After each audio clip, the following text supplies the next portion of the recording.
Picking a presidential candidate by caucus or by primary. We've heard from Democrats and we've heard from Republicans about why a caucus is clumsy. Today, we hear from the head of the Republican Party on why it isn't. Words matter. So says Idaho Supreme Court when it comes to the ones used to describe a proposed ballot initiative. Which words matter? Well, that depends on who's reading them.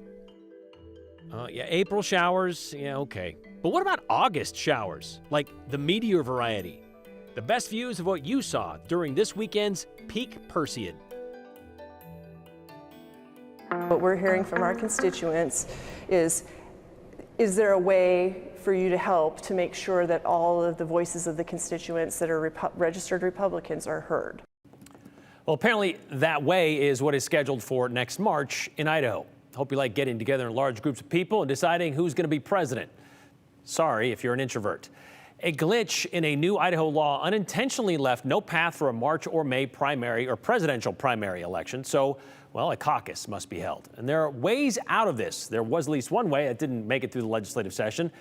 But as of now, these sides on different sides will need to make a deal, which also has not happened, to get out of this. And the main reason that many want out of this caucus is because it's a format that's not really as welcoming as a traditional primary. All you gotta do is look at the numbers to see who participates.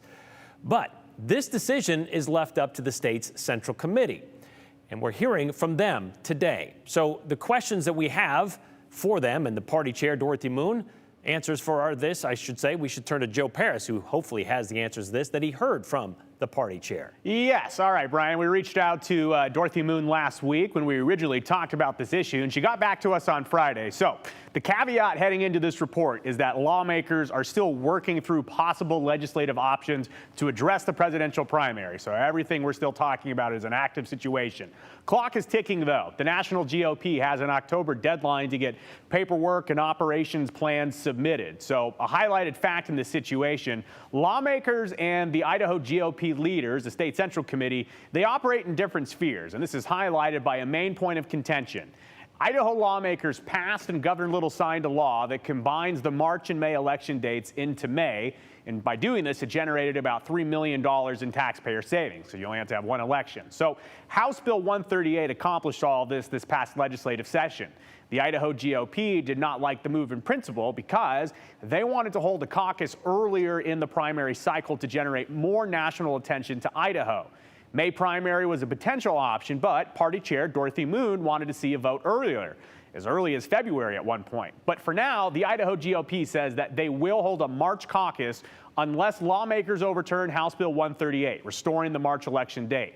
Undoing that would undo $2.7 million in taxpayer savings, consolidating the election. That's what it achieved. So I asked Chair Moon, does having the March caucus mean more to the Idaho GOP than the $2.7 million savings accomplished in House Bill 138? And via email, Chair Moon said that the economic benefit that the state of Idaho will see in an early presidential nomination contest, she believes, has the potential to be much more significant than the estimated savings of House Bill 138. She tells me that when candidates know that they need to win a state's delegates, like in Idaho, they will spend more time and resources campaigning in that state. So attracting major presidential candidates to Idaho, and with it positive economic impact, that is a consistent message from the Idaho GOP as of late. Party rules reflect that. For example, for a candidate to be placed on the official ballot for the Idaho Republican caucus, this is as of this summer, he or she needs to submit a $50,000 filing fee. However, if that candidate holds at least one public campaign event in person in the state of Idaho prior to the caucus, well, then that person actually will get half of their refund back, meaning if they paid $50,000, they'll get $25,000 in their filing fee back just by coming to Idaho and having a campaign event. So that type of offer is designed to attract candidates to Idaho. So I wrote to Chair Moon about Idaho voters who are worried about the format of a caucus. They tell us that they prefer a traditional primary and worry that the caucus will be complicated. And Chair Moon tells me, quote, "We are in the process of putting together a comprehensive guide for our county counties to ensure the caucus is as uncomplicated as possible and encourages voter turnout. She says that we will be holding a, quote, firehouse caucus, which she tells me are significantly different than the caucuses in 2012. She says one round of voting, not hours.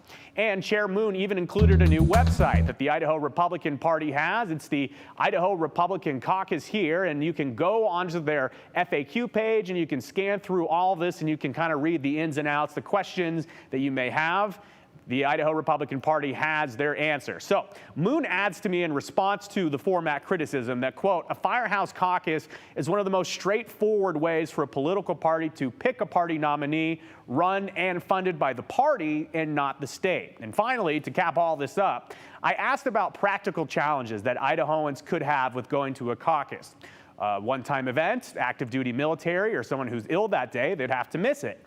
A traditional primary has early voting, absentee, etc., but Moon doubles down in her message, saying in part, it is our goal to re-enfranchise as many voters as possible that were disenfranchised by the removal of the presidential primary.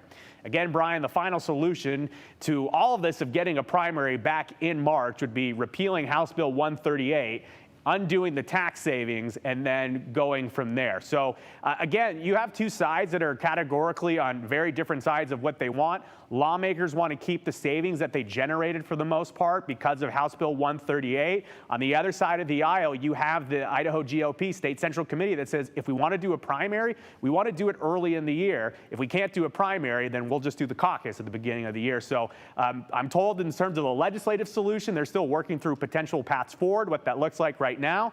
Everyone has to wait, but clock is ticking. Okay, I was just looking back at whether, Ted Cruz back in 2016, he won Idaho in that primary election, but he only visited Idaho like a couple of days or days before that election. Did that bring in $2.7 million to the state, or more than $2.7 million to the state? I didn't do the math on that trip. That'd be interesting to look into that. I will say that Chair Moon sent me an NBC article that showed that in the state of Georgia, the state of Atlanta, the political groupings there were hoping that getting stuff early in the cycle would attract more candidates. It's kind of a wait and see if what happened in Georgia would happen in Idaho. All right. Thank you very much, Joe. After being told by the Idaho Supreme Court they needed to rewrite the titles to the proposed ballot initiative being petitioned by Idahoans for open primaries, Idaho Attorney General's office has done so, turning in its revised versions Friday to the Secretary of State's office. After the unanimous decision where their titles were called not distinctive and prejudicial and against Idaho code because they were not written in easily understood, commonly known language, and they had to pay for the open primaries attorney's fees, AG Raul Labrador called the legal loss sort of a win. Despite petitioners' claims the Idaho Supreme Court rejected most of their challenges, Labrador's office pointing out the ruling, came to the conclusion the term open primary also doesn't adequately describe what the initiative proposes. The primary, I should say, described in the initiative would not be an open one since it doesn't propose, quote, a separate party-run primary system, which we currently have. So that's why they're calling it sort of a win. Regardless, Labrador's office submitted those new titles with a few changes to them, sticking with that, getting rid of the blanket primary, but using the term open primary in both the short and general varieties, replacing that non-blanket or non-party blanket primary with the top four primary, and clarifying how the ranked choice voting system would work in that kind of general description below. These titles still have to be certified by the Secretary of State's office, but Idahoans for open primaries, they're out now collecting the signatures they need to make it on the 2024 general election ballot. They have until April to collect 63,000 signatures. Another update to a story we've been following. Two members of the white nationalist group Patriot Front found guilty of conspiracy to riot. Their jury trial was on Friday. Wesley Van Horn and Kieran Morris were sentenced to 2 days in jail for their role in planning to violently disrupt a pride event that was in Coeur d'Alene last year. However, judgment's going to be withheld, meaning they're not going to have to serve their time, and the conviction won't appear on any court records after the probation is over. They also have to pay $1,000, and they have to have 1 year of unsupervised probation. This is the second conviction for the Pride event arrests. This brings the total number of Patriot Front members found guilty of conspiracy to riot to 7 out of the 31. There's going to be more trials for other Patriot Front members coming up in October.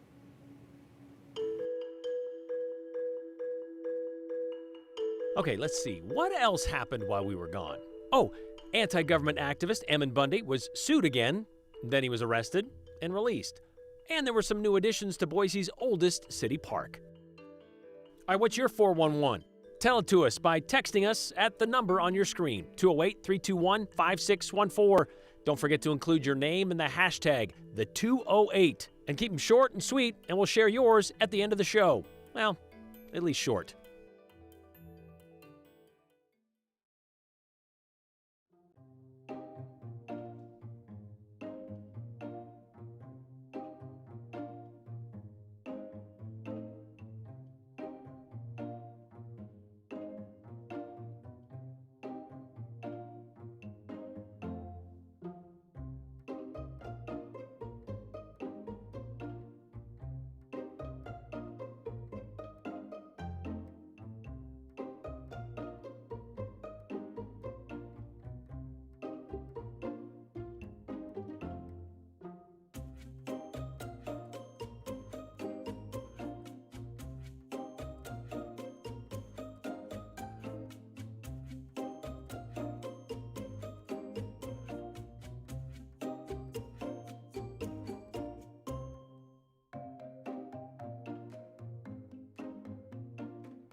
When we started this show about 3.5 years ago, we decided to call it the 208 because we wanted to create a very Idaho show. And the 208 was a great way to reference, well, Idaho, because up until about 7 years ago, 208 was the only area code used for the whole state.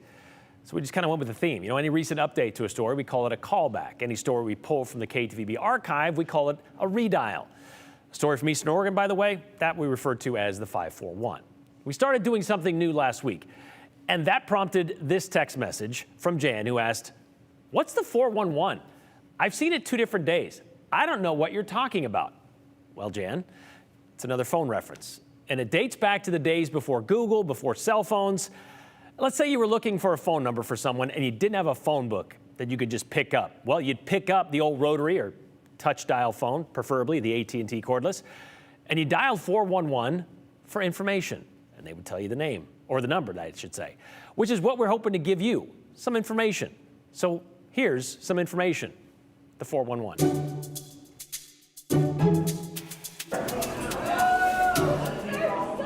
Pinched in a very public place. Gem County Sheriff's deputies arrested Ammon Bundy Friday night while he was attending an Emmett High School football fundraiser.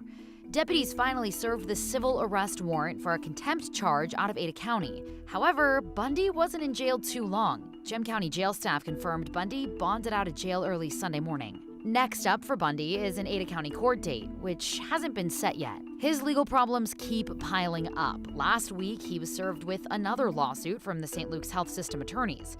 This one accusing him of fraud for trying to transfer his assets to his former campaign manager to avoid having to pay St. Luke's the $52 million awarded from their earlier lawsuit.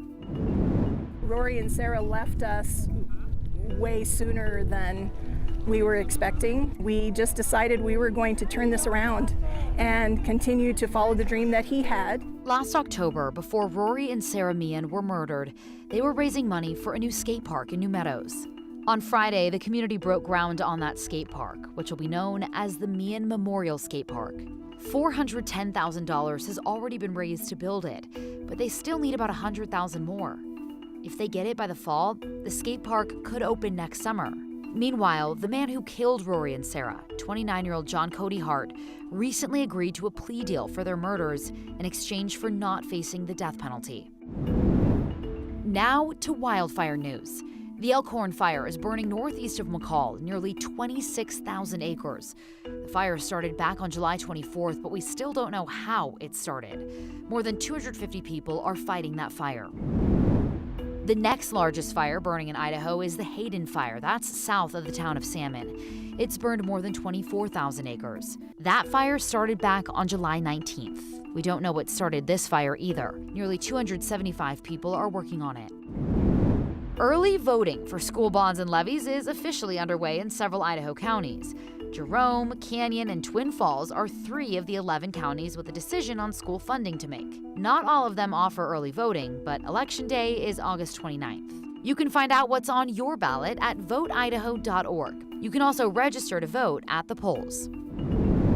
What we love to see is we love to see our facilities loved to death.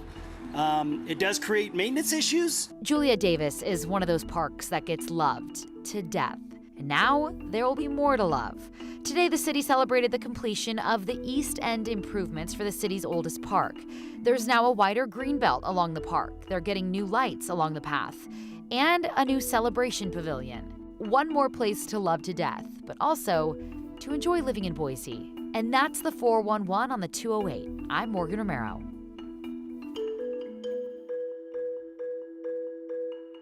Shine bright like a diamond. I've heard that before somewhere. Or like the Perseid meteors that showered across Idaho's skies over the weekend. Miss it? Well, don't worry. We got you covered with some of the best views from all of you. All right, this is the part where we ask you to comment on what we've done with the show today. Liking it? Or maybe not. Could use a little help. How about you tell us about it? Text us, 208-321-5614. You can tell us about any of the topics we've talked about, what you think of it, what we should do with it. Just keep it short, smart, and no swear words. That way we can share yours at the end of the show.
I grew up in the era of movie stars and glamour and excitement. To hear Betty Martin describe her childhood, And my life was so boring. her upbringing My father and my mother were so strict. seemed to be more I couldn't get by with anything. about keeping her down. And I was always resentful you know, telling me not to do something, and I just had to do it then. And I wanted to see just how much I could get by with, because it was, don't do this, and nice girls don't do that. But sometimes, even nice girls can do extraordinary things. I was always somebody that wanted to do something special, but I wasn't special, that I knew it. A year ago, we met 100-year-old Betty Martin sitting in the backyard of her Caldwell home where she still lived by herself. That day, she told us how she was living in California by herself, going to art school, when Pearl Harbor was attacked and America joined World War II. So on May 16, 1943, at the age of 20, Betty joined the recently created Marine Corps Women's Reserve, one of the first to do so. She would become and serve as an aerial photographer, freeing up another Marine, a man, to fight overseas. Over the weekend, we learned Betty lost her fight to survive a surgery. 8 days after having her hip replaced, we were told by her daughter, Noelle, Betty's body just could not recover. She passed away August 8th, 12 days shy of her 101st birthday. Betty, who told us then she always wanted to do something special, well, she certainly did. These are the women of America who have picked up the gauntlet. They always say, once a Marine, always a Marine, right? That's true. I cry. I cry every time I hear the march. Why? Out of sentiment. I'm just so proud of them. I went into something I knew nothing about, and I fell in love with it.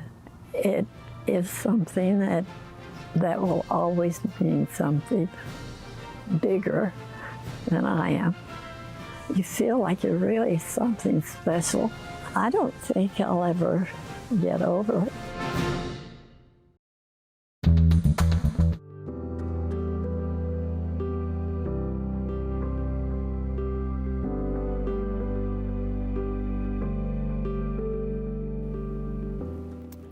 Well, at 4 o'clock, we popped up to 98 degrees. At 5 minutes before 5, we had 99. We've stayed 99 all the way through 20 after, okay? So here we are, very close to 100 degrees. And so we went back, of course, we looked at the year so far. We've only had 8 days of 100 degrees or more, and that was just in the month of July. We didn't have any in June. We didn't get any starts on this thing. And we didn't have any 100-degree weather days in August so far. This could be the first. If not today, it'll be tomorrow. Tomorrow's high temperature will be about 102 degrees, so we're on our way up. In fact, it could go up to 104 degrees. We're looking at this because today turned out to be several degrees warmer than what was anticipated near 100. So there's a possibility of this week of 4 days. If we get today, then we're going to be looking at about 12 days. 12 days of 100 degrees or plus. You remember last year was 27. That's the record, and we're nowhere near that. Happy to see it. Here's what we have. As you look through here, Live Storm Tracker 7000, there's an advisory in place. Of course, that is for heat. The heat is right over the area in this bright red as it continues through tomorrow. But watch what happens as we get toward the end of the week. It starts to cool down. So happy to talk about that. And we'll be seeing that in our extended forecast. It's going to cool down because of these thunderstorms, monsoon moisture to our south that is going to be moving up towards southern Idaho. Likely see some of that this weekend. And here's how it drops the temperatures. Well, we're going to get up to 102 to about 103 or 4 right along through the next 3 days. Friday, it starts to come down as you look at Saturday, Sunday, and Monday, even the possibility of a high of 80, 81, and some thunderstorms that could push into our area. You know, you can count on it every summer. Not the heat, but maybe sunburn. Yeah, the Perseid meteor shower is something else you can count on. Hits July and August every year. You know what else you can count on? Well, people not wanting to stay up until the wee hours of the morning to see it. Well, the two of those converged this weekend. The peak of the Perseid hitting Saturday night, and maybe some people staying up because it was on Saturday night. But if you missed it, well, here's a little something from those who didn't.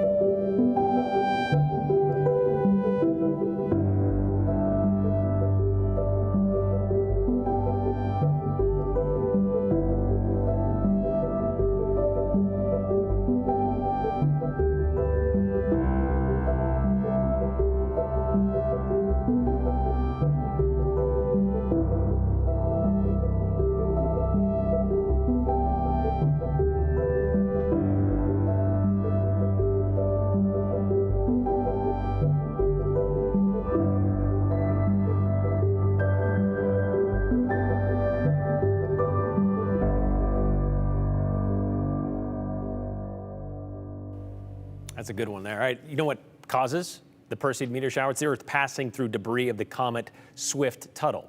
If you missed it, you still got a couple days left. You can kind of see a few kind of lingering through the night sky, but you can catch the next peak of the Perseid meteor shower next summer around this time.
All right, a lot of comments about the GOP caucus scheduled for March, like this one from Johnny, who said, not to disappoint Chairman Moon, I believe as long as Idaho has only 4 electoral votes, national candidates are unlikely to be dropping by. Not the only one saying that. Idaho has 4, Georgia has 16. Idaho is not going to be a stopping point for presidential candidates. Keep the $3 million or nearly $3 million savings for the taxpayers, says Chris. Idaho GOP reminds you of children needing attention. At the end of the day, it makes no difference when the primary caucus is held, says Tracy in Cunis. A lot of that same theme about, does it really matter? We're Idaho. We have 4 electoral votes. Wouldn't the open primaries, if passed in 2024, do away with Dorothy Moon's ideas on the caucus? Not really, because that would happen in November. The caucus would happen, well, in March. I felt so old when he had to explain the meaning of 411. You're not the only one, Janie. Try explaining a typewriter to your kids.